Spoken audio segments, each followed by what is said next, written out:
Oi pessoal, hoje vamos começar uma nova série abordando um dos meus livros, Conexão Urano 3 Vitsu.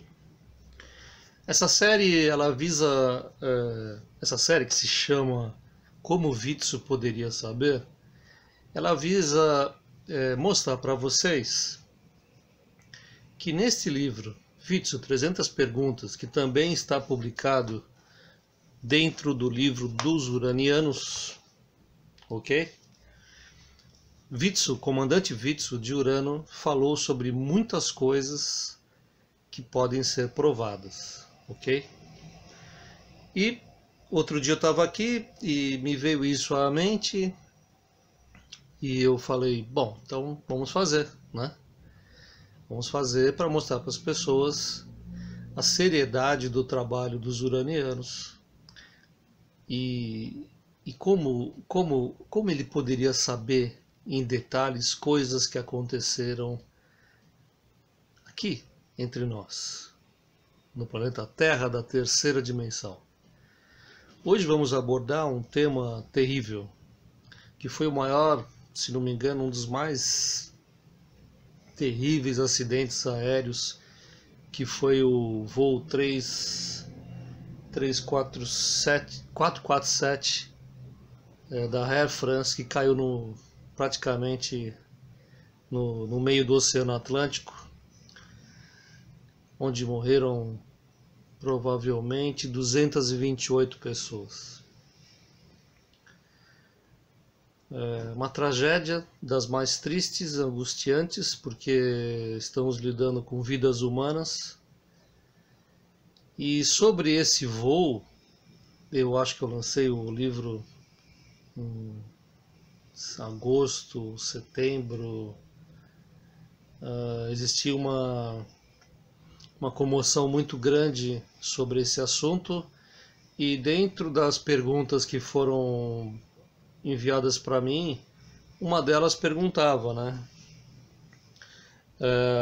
exatamente sobre o voo.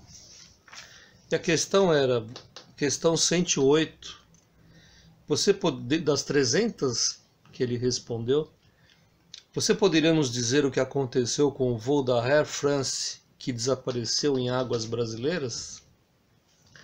É sobre esse assunto que vamos falar daqui para frente. Com vocês, a nova série Como Vitsu Poderia Saber.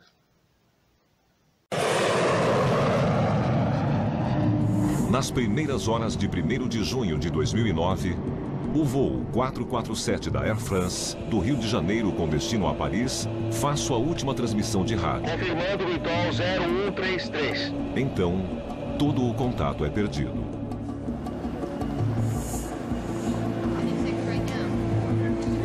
O voo 447 simplesmente desapareceu. Il faut prier et espérer. Pour l'instant, on n'en sait rien. On vous donnera au fur et à mesure de cet après-midi. Os especialistas em aviação ficam perplexos. Como uma aeronave bem operada, com uma tripulação bem treinada, desaparece de repente. A aeronave desaparecida é um Airbus A330 de última geração. Nenhum passageiro jamais morreu a bordo de um deles. 5 dias depois, os destroços do avião são finalmente descobertos flutuando no Oceano Atlântico. Os 228 passageiros e tripulantes estão mortos. Nunca foi dada uma explicação completa sobre o que aconteceu. Até agora. Brasil, França. O mistério do voo 447. Então vejam o que diz a pergunta 108 do livro. Você poderia nos dizer o que aconteceu com o voo da Air France que desapareceu em águas brasileiras? Sim, eu posso. O ocorrido foi em função de vários fatores que fizeram a aeronave cair em um mar revolto.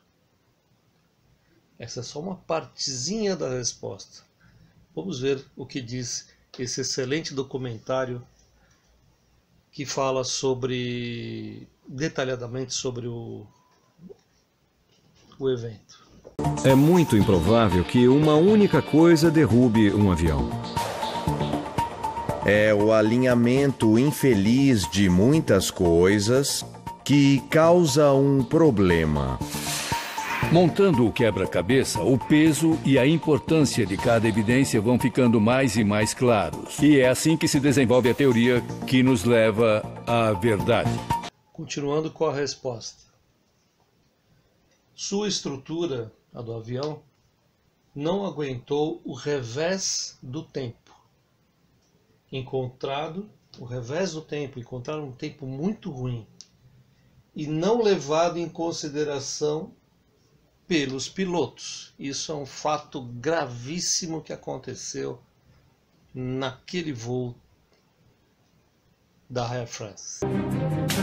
3 horas após decolar do Rio de Janeiro, o voo 447 continuava na trajetória prevista.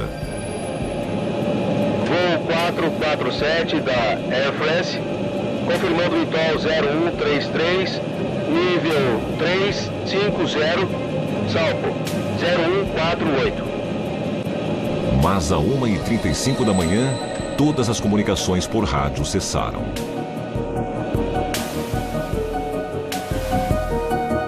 A última posição conhecida, a 563 quilômetros da costa brasileira. Mas agora o mistério aumenta. Por mais 35 minutos, o computador do voo 447 continua enviando relatórios automáticos de posição via satélite. Cable usa os relatórios automáticos para acompanhar o progresso da aeronave. O último sinal foi às 2h10 da manhã, a 112 quilômetros de onde os destroços foram encontrados.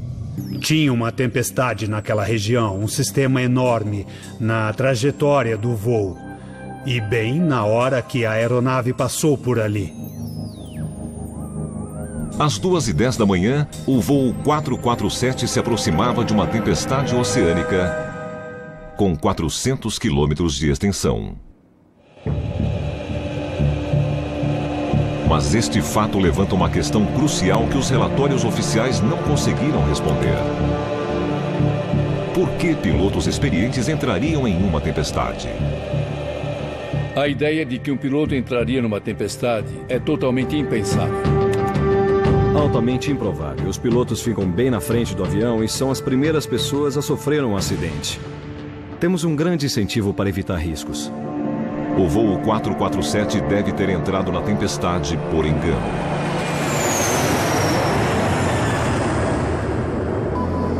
As gotículas de água das nuvens refletem as ondas do radar, permitindo que os pilotos desviem de qualquer tempestade perigosa. De acordo com os relatórios oficiais, vários outros aviões seguiram a rota do voo 447 na mesma noite. Mas todos os pilotos viram a tempestade se aproximando e fizeram desvios de até 140 quilômetros para evitá-la. O voo 447 fez apenas uma pequena correção de curso. Podemos ver que ele desviou um pouco do plano de voo. Isso pode significar que ele estava tentando evitar a tempestade. Este pequeno desvio leva Williams a uma grande descoberta. Ele acha que o voo 447 foi enganado por uma peculiaridade do clima. Nós podemos ver uma pequena tempestade entre o avião e o sistema de tempestade maior. E ela pode ter impedido o radar de enxergar a tempestade maior e mais perigosa que estava atrás dela. Se Williams estiver certo, o radar do voo 447 foi bloqueado pela tempestade menor. O feixe não conseguiu atravessá-la para detectar a verdadeira ameaça, o sistema de tempestade de 400 quilômetros que estava atrás. Sustentando a teoria de Williams, outra tripulação relatou só ter enxergado o perigo naquela noite quando aumentou a sensibilidade do radar. É um passo importante na investigação que preenche uma lacuna crítica dos relatórios oficiais. É possível que quando o voo 447 viu o perigo no radar, já era tarde demais para dar meia volta. Então vocês viram que eles entraram numa tempestade sem saber porquê. E na verdade ficou constatado depois que houve a tragédia, que houve um congelamento dos sensores pitot que ficam na frente do avião, por eles terem entrado nessa tempestade. E na verdade eles estavam entrando numa tempestade monstro quando eles na verdade estavam entrando, eles achavam que estavam entrando numa pequena tempestade. Então eles não levaram tão a sério essa situação. Depois houve um conglomerado de falhas estruturais na nave que percorreu vários quilômetros em baixa altitude e em baixa velocidade. Isso fez com que o pedaço de uma das asas parasse de funcionar de cima para baixo. Houve uma tração nessa asa e uma conseguinte chama estourou uma das turbinas, fazendo que a nave se despedaçasse no ar. Na verdade, a Air France, em seu documento oficial, não diz que o aparelho se despedaçou no ar. Na verdade, eles dizem que o avião veio voando houve um erro dos pilotos e do copiloto, e ao invés deles subirem, eles estavam descendo, e isso foi comprovado pelas caixas pretas. O piloto, o comandante oficial, não estava na sala, e quando ele chegou era muito tarde, porque o avião estava sendo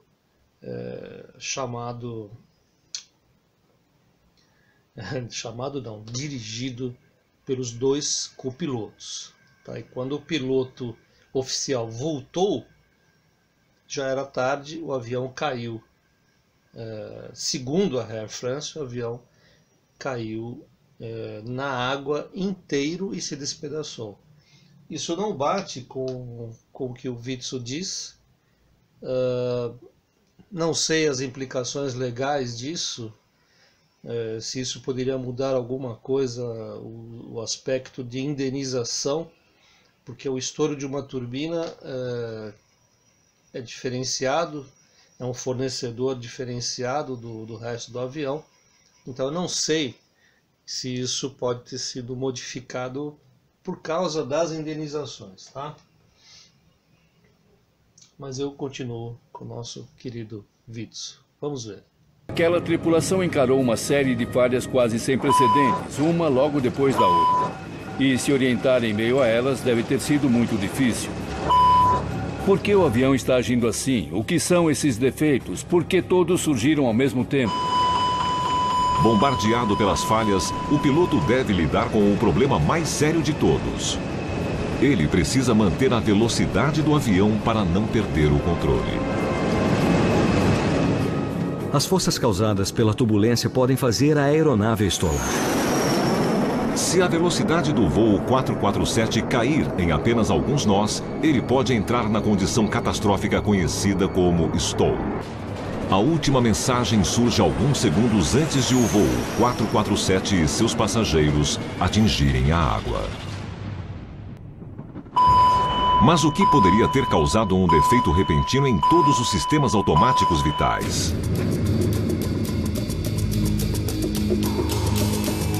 Tony Cable estuda as mensagens ACARS em busca da causa primária. Ele acha que os diversos problemas apontam para apenas um. As mensagens da sonda pitot são muito importantes. É um parâmetro bem básico para o avião. Se Cable estiver certo, esta única mensagem cifrada significa que os sistemas automáticos pararam de funcionar porque o computador de bordo perdeu seu parâmetro mais vital: a velocidade de voo. Em 10 acidentes anteriores com falha na medição de velocidade, a tripulação não aumentou a potência imediatamente. Em um bom número deles fica claro que a tripulação demorou muito para iniciar a operação manual do acelerador. Em 5 casos, a tripulação levou mais de 60 segundos para assumir o controle manual da aceleração. No voo 447, isso resultaria em desaceleração rápida e no risco de um estouro repentino. 10, 15 nós não seria incomum. E desacelerando um nó por segundo são 15 segundos. A velocidade do avião pode cair bastante e um estouro pode correr rapidamente a essa altitude. Existem boas possibilidades de, em algum momento dos últimos 4 minutos, ter ocorrido um estouro. Uma perda de sustentação repentina e perigosa. Mas mesmo em estouro, uma aeronave pode ser salva. Independentemente do que as caixas pretas revelarem, é provável que o acidente não tenha sido provocado por uma única causa. E em muitos acidentes ocorrem sequências de circunstâncias incomuns, e é só quebrar um elo dessa corrente para impedir que um acidente aconteça. A partir das limitadas evidências iniciais, nossa equipe independente reconstruiu uma sequência de eventos possível. Nenhuma etapa é fatal por si só, mas juntas, elas fornecem a explicação mais convincente para o mistério do voo 447.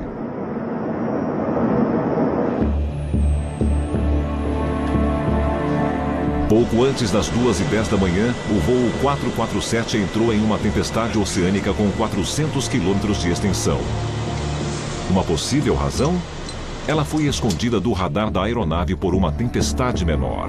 Nós acreditamos que a aeronave provavelmente entrou numa área de turbulência onde a pilotagem era difícil. O elo seguinte da corrente. As nuvens da tempestade continham uma forma rara de água.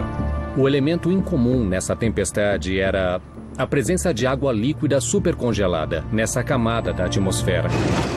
Então, outro evento imprevisto. Os tubos de pitot do voo 447 apresentam um problema. Restam poucas dúvidas de que os medidores de velocidade falharam de alguma forma, provavelmente por causa do gelo, e a aeronave ficou sem controle a partir daí. Os sistemas automáticos de voo falharam, forçando os pilotos a recuperar o controle. Eles se viram diante de vários alertas, várias falhas de sistema à noite sobre o mar. É uma situação muito desafiadora. Em acidentes anteriores similares, os pilotos não assumiram o controle do acelerador manual como dita o procedimento padrão. A tripulação pode demorar demais para começar a operar o acelerador manualmente, o que é essencial, obviamente, para a manutenção de uma velocidade aceitável. E caso eles tenham desacelerado demais, o possível estouro em altitude elevada estaria muito além da experiência da maioria dos pilotos comerciais. Se o piloto nunca passou por isso e não sabe o que esperar, os resultados vão ser desastrosos. Mas em sua luta final, é possível que a tripulação tenha quase salvado os passageiros. Antes de um segundo, e desta vez definitivo, estouro. Eles não conseguiram resolver a situação. Uma teoria convincente baseada firmemente na evidência disponível. Mas, até que as informações das gravações de voz da cabine e do gravador dos dados de voo sejam compreendidas, não há uma prova definitiva. Aqui ele fala novamente sobre combustão. Os sintomas da aeronave aparecem fixos no que se refere à combustão de partículas antes da queda. Então, segundo Witzel, houve realmente, diante daquele episódio maluco que aconteceu dentro daquela cabine de comando, onde em 16 segundos houve mais de 50 alertas do computador avisando que estava tudo falhando, tudo falhando, tudo falhando. Witzel deixa claro que houve combustão em alguma parte da nave. Não temos como provar, tá? Não temos como provar porque tudo tudo que eu pesquisei sobre esse assunto afirma que não houve combustão. Então, fica o dito pelo não dito. Aqui uma parte chata, todos morreram juntos, não houve dor, houve um momento de apreensão e só. É muito triste, né? Porque pesquisando, eu fui em matérias na França, matérias na Inglaterra, matérias nos Estados Unidos, matérias no Brasil. As pessoas que se foram nesse voo, desde crianças, jovens que iam se casar, pessoas comemorando alguma coisa. Muito triste, muito triste. E eu lembro que na feitura do livro, quando me fizeram essa pergunta, ninguém sabia o que tinha acontecido. Não tinha esse negócio de caixa preta. Acho que as caixas pretas foram encontradas 2 anos depois. E havia uma série de suposições a respeito. E eu me lembro que o Witzel foi taxativo. Ele foi ao ponto e deu essa resposta. E a minha pergunta para vocês é: como ele poderia saber? Tá bom, pessoal? Até a próxima. Tchau. Tony Cable trabalha no Departamento de Investigação de Acidentes Aéreos do Reino Unido há 32 anos. Ele foi um dos investigadores-chefes na queda do Concorde e no atentado de Lockerbie.